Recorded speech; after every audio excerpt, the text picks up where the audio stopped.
My skin is light, not light enough. My skin is dark, not dark enough. Not of this side, nor of that side.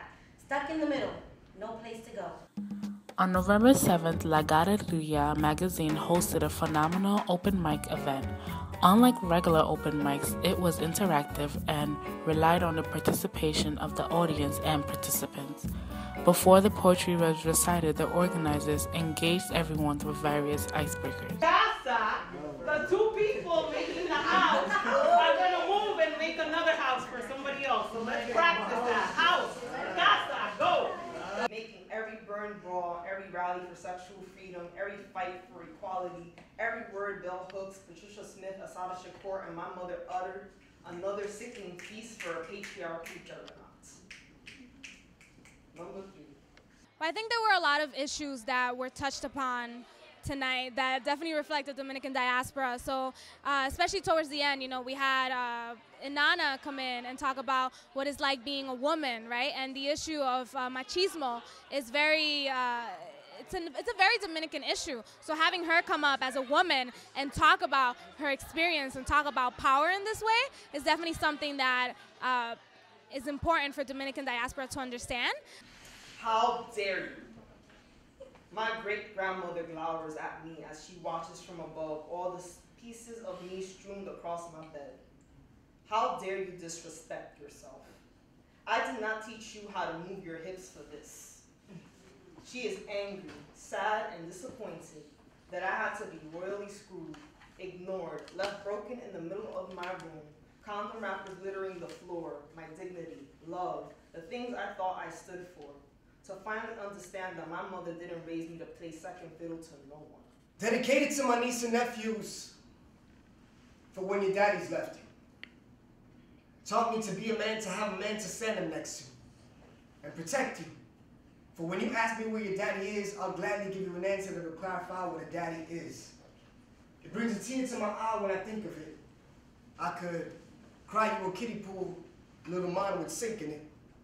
It's just a vividness of the fact that your nieces, father figures, consist of grandfathers and Jesus. It's so real, but it's hard to believe it, how a man can have a child and then a part of him leave it. Quick to give the mother child support, but think twice about giving the poor child support. I showed them a better way before my time. And be a man, regardless if the kid ain't mine, and if we see you, it's something I would gladly do.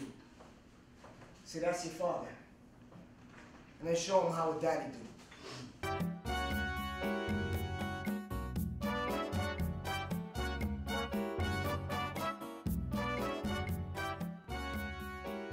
It can be very difficult to bring together people of Afro roots and of different countries.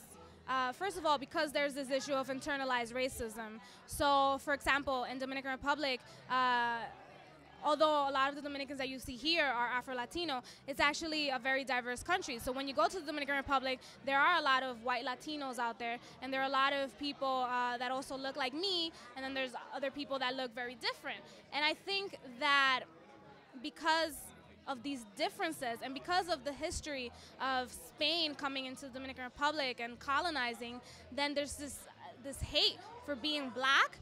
So even the darkest skinned Dominican says, I am not black, I am dark Indian, for example. While I'm only singing redemption songs, this is Louis Armstrong reinventing the horn. This is Malcolm X speaking in rhyming lyrics. This is Nelson Mandela's unbreakable spirit. This is John Lennon singing about imagination. This is Sam Cooke speaking on race relations. This is Motown busting through segregation. This is hip-hop taught by the Zulu nation. This is Jesus, Gandhi, and Martin Luther. This is Curtis Mayfield and his righteous music. This is everything we want, yet it's so elusive. This is love with a touch of revolution. La Galeria is a culturally relevant magazine highlighting the cultures of the Dominican diaspora, which consists of an Afro-Caribbean roots. Look out for the magazine launching very soon. First of all, we need to get rid of that internalized racism, and we need to make people understand, you know, you are Afro-Latino, and it is okay to be Afro-Latino. And you need to forget the stigma behind that. You need to forget what you have been taught in school. We need to forget what you have been taught, basically, all of it, and just restart sort of building this identity and pride in being black. And then once that seed is planted, then we can get rid of nationalism that basically separates Dominican, Puerto Rican, Cuban, all Caribbeans. We can kind of think of getting rid of this idea that we only relate to people within our own nation and then start looking at ourselves as more connected.